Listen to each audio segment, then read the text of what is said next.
Meanwhile, Russell Wilson was efficient despite playing with a sprained knee and dealing with an early East Coast kickoff, throwing 3 touchdown passes in the Seahawks' 27-17 victory over the Jets on Sunday. The Jets now fall to 1-3 as Fitzpatrick threw 3 more interceptions and became one of 5 players to have at least 10 interceptions in the first 4 games in the last 30 seasons. Merrill Hodge, how we doing?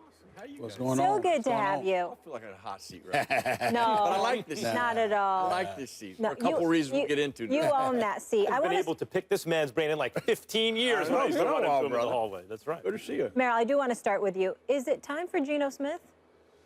Well, let me just say this. There's one thing that bothers coaches more than any other thing that you can do in football. It's the only stat I care about. I'm not a stat guy, but there is one, and if you gave it to him before every game, I could probably handicap this to a 90% tile of who's going to win. Turnovers. Like, you just can't turn the football over. And when you start doing that, I can just tell you this, coaches, it drives them nuts. Then you got to look at how it's being turned over. So we'll go to last week, just alone, Kansas City. Because I watched that tape. I haven't watched the tape from last week or Sunday's game, so I can speak more to the truth. There were 4 of those interceptions that you would just have, in the meeting, you'd have to say, what are you looking at? I mean, what are you doing? Why are you even trying it there? I mean, the defense doesn't even tell you to go there, and we have other options. And that would start becoming disturbing. You know, when Aaron Rodgers was struggling early in the year, and he's still not kind of out of that, and he kind of played like that last year. Anytime we get to this position, we start, you know, what is the problem? It usually comes down to this. You're just not executing the play. I'm going to tell you what actually makes Tom Brady awesome. Peyton Manning, when he played, they'll take a check down and a flat 6 times in a row if the defense gives it to them. That's what the defense gave me. I'm going to take that because eventually you don't want me to throw the check down. You don't want me to throw the flat, and now I sting you. So when you see Fitzpatrick playing to the way he's playing, now keep in mind, the evidence shifts more towards this style of play than, you know, the way he played last year, which last year kind of got blown out of proportion because, I mean, they did play well as a team, but he played good. He didn't play great. And I think people got caught up in thinking he played great and he was elite. But if you weighed the evidence shifts more to how he's playing right now. This shouldn't be a shock, but this is disturbing. And as a coaching staff, I think there's no question you got to think about making a change. Geno Smith is the answer. And look, he is a hot and cold quarterback. It was even that way in college. Half the college season was like, oh, my God, like what we think about Lamar Jackson now practically. And then it was like, what happened to that guy? Is that the same season? I think of it as 2 different seasons. And as a pro, he's had some good games and some bad games. And at a certain point, you say, well, the jury's out on a certain guy. And then when he got hurt, unfortunately, in the fight, you thought in a bad place of your brain, but a realistic one, you said, no, this might be what the Jets fans want. It's an excuse to start Fitzpatrick, who's at least competent. But there's Fitzpatrick's brand, I think, as a quarterback, because he went to Harvard, is that he's smart. But in fact, he doesn't play a smart quarterback. He's like, as Ryan Clark says, he's a gunslinger without the gun. You know, like he's a risk taker. And I don't mind risk takers, even with the turnovers, Maryland. I understand why coaches hate him, because turnover differential will usually give you your winner. But it's like a point guard in the NBA, especially when he's young. I want to see him champing at the bit. I want to see him trying to win. I'd rather have to pull the reins back a little bit than have a guy who's overly cautious, a guy who's trying to win the game instead of a guy who's trying not to lose it. I think there's more than just a semantic kind of difference there. But Fitzpatrick has only ever played well in his 2 walk years, in his contract seasons. He hasn't played great. When the chip's on the line last year, they needed to win to go to the playoffs. He had his worst game of the season. And Geno Smith at least has shown you flashes where he has been good at times. And I thought, like, I've seen enough of Geno Smith. He's not going to be good. But I'm not 100% positive. Maybe there's an NFL quarterback in there. You look at Fitzpatrick, 14 picks in his last 7 games. Geno, bad Geno, right? 14 picks in his last 15 games. Played 1 game last year, Week 8 in Oakland, 265 yards, 2 touchdowns, and interception. I mean, and that was the only game with Brandon Marshall ever on the Jets with Geno Smith. I think it's absolutely time. I don't think you need to wait anymore. Jets ain't going to win this year anyway with the Patriots in the division. Let's see what Geno's got. I disagree with you. And the reason why I disagree with you is because Geno Smith, Ryan Fitzpatrick, is a product of Geno Smith. the way that they lost faith in Geno Smith was what led to Ryan Fitzpatrick arriving in New York to begin with. Let's also take into account the fact that even though he has been god-awful the last 2 weeks, 9 interceptions, all right, in 2 weeks, that is just abysmal. Let's just call it what it is. He's just got 4 touchdowns with 10 interceptions. He's got a rating of 57, a QBR of 56. He's only completing 55% of his passes. That's just pathetic. I mean, it's just pathetic. We get all of that. The flip side to it is that let's not let the Jets secondary off the hook. Let's not forget that Darrelle Revis, Buster Screen, okay, Gilchrist, and prior to these boys, they ain't getting it done. They're not getting it done. And you got the Jets applied pressure to Russell Wilson yesterday. He was elusive. He made things happen, but they were breathing down his neck now. The bottom line is you got guys that were getting open. That puts more pressure on the offense to compensate, and that's more difficult. Ryan Fitzpatrick ain't made for that.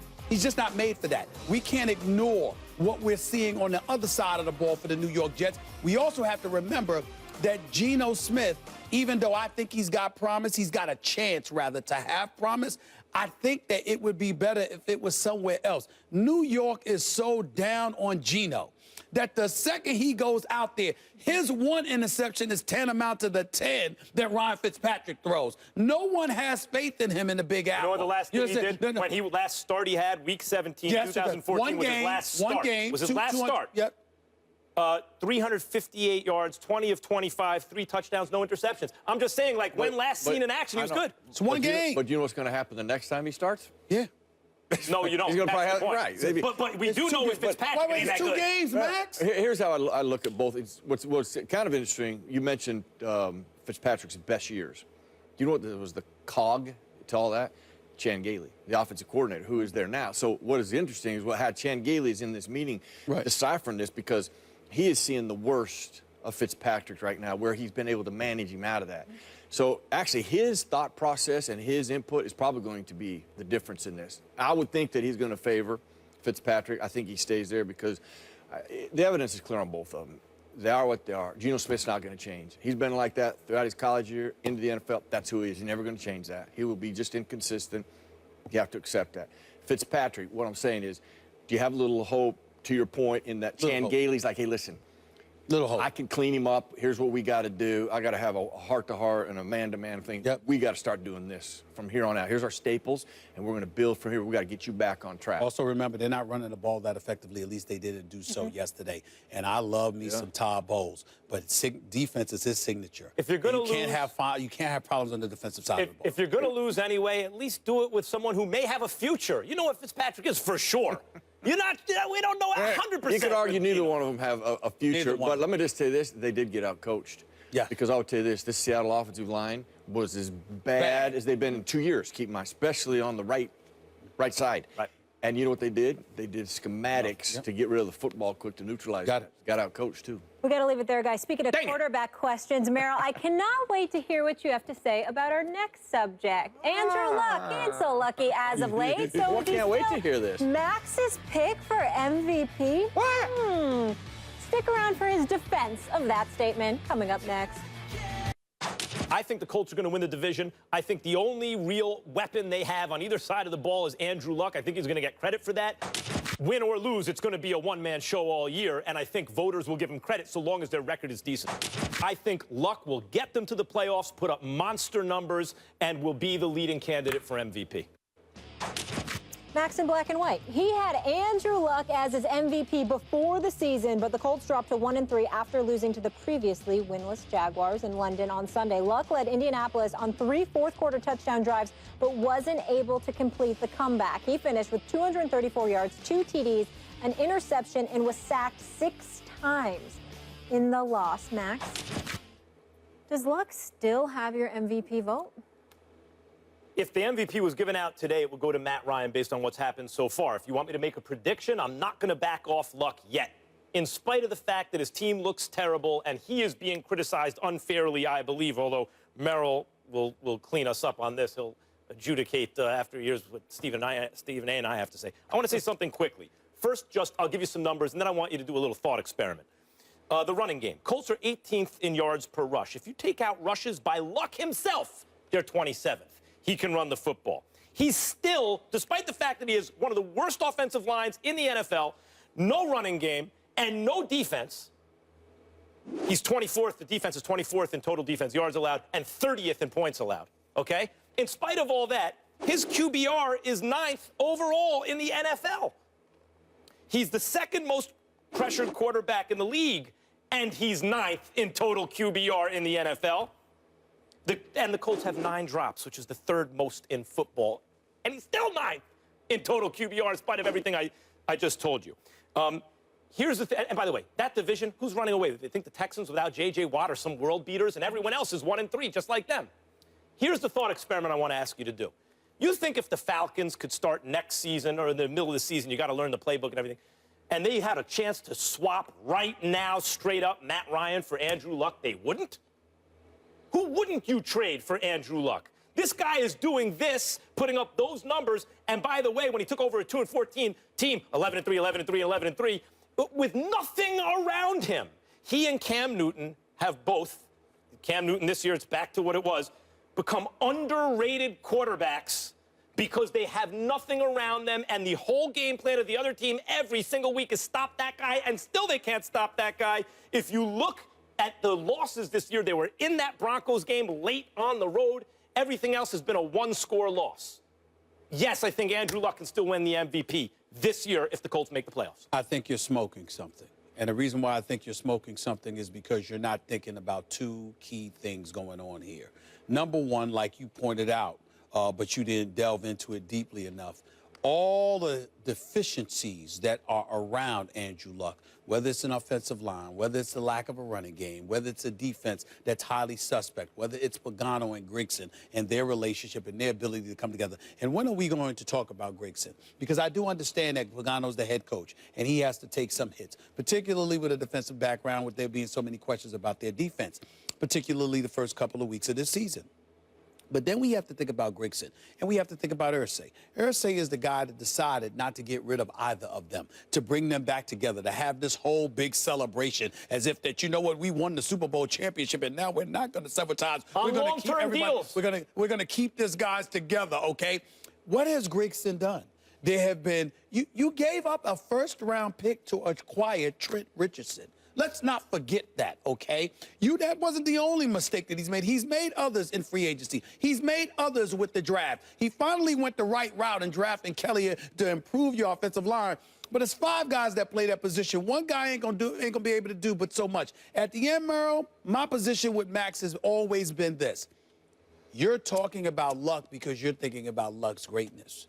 You're not thinking about the parts around him, how deficient they're going to be, how they're going to come up short in terms of wins and losses, and nobody's going to give league MVP honors, no matter how great the talent is, to a guy playing on a subpar team that can't even make the playoffs, which is what Indianapolis is on the verge of not doing, making the playoffs. That was my argument. It has nothing to do with Andrew Luck, because I believe in Andrew Luck. But you haven't protected him for years. He got sacked 6 times just to, you go have him fly across the pond just to get beat up when he could have stayed at home and got beat up like that. And he's got a bad shoulder. This is what their problem is. That's why there's no way in hell he was going to win MVP, and it should have never been considered. Right. Well, the record alone, nobody ever considering. Now, that doesn't minimize, the kind of skill set he has, but his record right now, if they continue like that, they won't forget about it. That's why the division is like that. Yeah. They're all 1-3, except for the Texans. They still won't consider him. Record will not allow them to consider him. Now, you go back to this is why I could argue John Elway was the greatest quarterback to ever play, because he could take inferior talent, flaws that we had across the board, and he could offset them. That's really, you took a couple teams to the Super Bowl, even though they got hammered, that you put another quarterback there, they probably don't even go 8-8. Now, that being said, with Andrew Luck, a lot of the issues that they have, and you could talk about how they're asking him to play offense too, quite honestly, because when you talk about their offensive line having issues, it's not just them. I mean, you got to incorporate the tight end, and you got to incorporate the running back, because you know what they're doing? They're keeping all 7 guys in at times. It's kind of like what they do for Cam Newton. Cam, we're going to protect you, okay? That doesn't mean we're not going to get everybody out, but the guys we're going to get out, which keep in mind, their perimeter players now are about as freakish as there is in the NFL, too. So let's not say that he don't have anything, because their perimeter players are fast, explosive, dynamic. We just got to give him time. So, I'm watching the game yesterday. And one of the problems going into it that we did on SportsCenter is that they don't work well together. You know, all 4 of us have to block 4 people up there. Well, these 4 guys are going to cross all different ways. We got to see it the same way. Well, they don't see it the same way. You got the tackle in the back going to one guy. Meanwhile, we got inside linebacker that is obvious to everybody on planet Earth. Why wouldn't you block him? They just do that too many times, 5 or 6 times a game. San Diego, it cost them 6 points because he got a fumble off of it. But then going to one other layer when you think about coaching and watching him, is they do a lot of the run action where he turns his back. Well, you already got problems up front. Now I'm robbing you of an opportunity to see things coming. So when you flip your head around, you're already in trouble and you didn't even have a chance to get out of it. So there's all these layers that are compounding the problem. And then, listen, when you get to the playoffs, Luck has not played his best. In fact, he's probably had his worst games in the playoff, unfortunately. I think he's a That's rare because type. he's doing what you said Elway did. He's covering up for the flaws of his team. It's exposed in the playoffs. Right. Now, real quick, Not all the time. look at the schedule. If they have the Bears, the Texans, and the Titans coming up. If they wind up by then 4-3, or even if they lose one of those games and go 3-4, those are all winnable games. Let's say they're 3-4, they win 2 of their next 3, and they're right in the thick of things in the South. And Luck has some huge games, which he's going to have to for them to win. Bunch of touchdowns, bunch of yards. He's not in the MVP conversation. You won't get 1 vote. It's not going to sniff. Because this whole division is going to be about 8-8 when you're done, and everybody will disrespect it. The argument will be there. Why are they in the playoffs? These are the things that I tried to tell them at the beginning. We will see by the end of this season. You stay strong where you are. You stay where you are, bro. Appreciate your honesty. I'm proud of him for Respect. sticking to his point. 7 and I'm proud of him for sticking to his Standing point. by the courage of Congratulations his with convictions. that. I Just praise a you for little that. shaky. Would they take Luck instead of Matt Ryan on the Falcons? Yes or We no? have to go to break. Based on age, yeah, because Matt Ryan's up in years. They're They're the same age. Matt Ryan Thank underestimated. Coming up next.